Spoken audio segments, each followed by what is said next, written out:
Robert T Kiyosaki, जो 19 पुस्तकों के लेखक हैं, जिनमें अंतर्राष्ट्रीय best seller book rich dad poor dad भी शामिल है। उन्होंने अपनी पुस्तक रिच डैड पुअर डैड में 2 डैडियों के बारे में बताया है, जिसमें पहले उनके खुद के डैडी थे जिन्हें वो पुअर डैड बोलते हैं, तथा दूसरे उनके बेस्ट फ्रेंड माइक के डैडी थे जिन्हें वो रिच डैडी कहते हैं। दोनों डैडियों से उन्होंने बहुत कुछ सीखा, जिसे उन्होंने अपनी पुस्तक में शेयर भी किया है। तो आइए हम भी उन सबकों को सीखते हैं ताकि हम भी उनके जैसे सक्सेसफुल और रिच बन सकें। पहला सबक, अमीर लोग पैसे के लिए काम नहीं करते।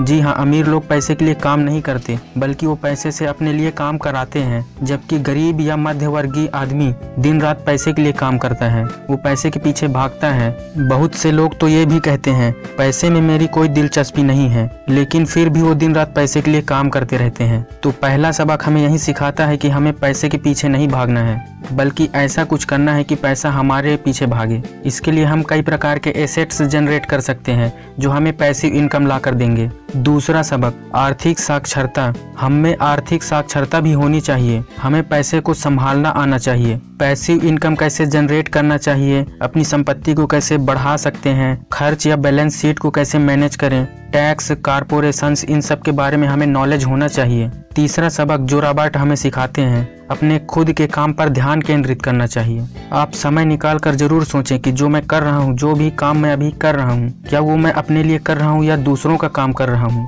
क्या उस काम से मुझे प्रॉफिट हो रहा है या किसी और को। आपको मैं किसी की नौकरी करने या छोड़ने के लिए नहीं कह रहा, बल्कि अपने काम पर ध्यान केंद्रित करने के लिए कह रहा हूँ। आप नौकरी करते रहें, आपका अगर पैशन है तो आप उसे भी करते रहिए, लेकिन क्या आपके पास उसके अलावा भी अन्य इनकम के सोर्स हैं, इस पर ध्यान केंद्रित कीजिए। कई प्रकार के आय के स्रोत बनाइए, अपनी संपत्ति को बढ़ाइए। चौथे सबक में रॉबर्ट कारपोरेशंस की शक्ति के बारे में बताते हैं, जिसमें वे कहते हैं कि हमें बाजारों को समझना, निवेश करना, अकाउंटिंग के बारे में नॉलेज होना जरूरी है। हमें सही अवसर को पहचानना आना चाहिए। हमें कारपोरेशंस, बिजनेस नेटवर्क की शक्ति पता होनी चाहिए। पांचवा सबक, इसमें रॉबर्ट बताते हैं कि अमीर लोग पैसों का आविष्कार करते हैं। इस सबक में वे बताना चाहते हैं कि निवेश में कितना पावर होता है। कड़ी मेहनत करने की बजाय हम निवेश करके अपनी संपत्ति को कई गुना तेजी से बढ़ा सकते हैं। अपने संपत्ति वाले कॉलम को हम तेजी से कैसे बढ़ा सकते हैं और पैसे का आविष्कार कर सकते हैं। छठवां सबक है सीखने के लिए काम करें, ना कि पैसे के लिए। अर्न करने के लिए पहले लर्न करना जरूरी है। अधिकतर लोग पैसे कमाना चाहते हैं, अमीर बनना चाहते हैं, लेकिन वे सीखना नहीं चाहते, जबकि पैसा कमाने के लिए सीखना बहुत जरूरी है। नहीं तो आप पैसा कमा भी लेंगे तो उसे संभाल नहीं पाएंगे। कैश फ्लो का प्रबंधन, तंत्रों या सिस्टम का प्रबंधन, लोगों का प्रबंधन कैसे किया जाता है, इन सबको सीखना बहुत जरूरी है। अगले सबक में रॉबर्ट बाधाओं को पार करना सिखाते हैं कि आपको सफल होने के रास्ते में जो भी बाधाएं हैं उन्हें कैसे पार किया जा सकता है। डर, निराशावाद, आलस, बुरी आदतें, अहंकार, इन सबको कैसे पार किया जा सकता है, इन सबको कैसे हराया जा सकता है। और अपने अंतिम सबक में रॉबर्ट कहते हैं कि शुरुआत कीजिए, क्योंकि ज्यादातर लोग शुरुआत ही नहीं कर पाते। सोचने से ज्यादा शुरू करना जरूरी है। थिंकर से ज्यादा एक्शन लेने वाले आगे बढ़ जाते हैं, इसलिए शुरुआत करना सबसे महत्वपूर्ण कदम है। चलिए एक बार जल्दी से समराइज कर लेते हैं। पहला सबक है अमीर लोग पैसे के लिए काम नहीं करते, बल्कि वो पैसे से अपने लिए काम कराते हैं। दूसरा सबक है आर्थिक साक्षरता होना जरूरी है। हमें पैसे को मैनेज करना, उन्हें संभालना आना चाहिए। तीसरा सबक है अपने खुद के काम पर ध्यान केंद्रित करें, अपने संपत्ति वाले कॉलम को बढ़ाएं। चौथा सबक है कारपोरेशंस की शक्ति, नेटवर्क की शक्ति के बारे में पता होना चाहिए। पांचवा सबक है अमीर लोग पैसे का आविष्कार करते हैं, वो अपने संपत्ति वाले कॉलम को तेजी से बढ़ाते जाते हैं। छठवां सबक है सीखने के लिए काम करें, न कि पैसे के लिए। पहले लर्निंग करना है, फिर अर्निंग करना है। सातवां सबक है बाधाओं को पार करते जाना है। आठवां और लास्ट सबक है शुरुआत करना। अगर आप इस पुस्तक को खरीदना चाहते हैं तो नीचे डिस्क्रिप्शन में लिंक है, वहां से आप रिच डैड सीरीज की पुस्तकों को खरीद सकते हैं। वीडियो कैसा लगा कमेंट में जरूर बताएं और इसी तरह की वीडियो देखते रहने के लिए हमारे चैनल को सब्सक्राइब करें। आपका बहुत बहुत धन्यवाद।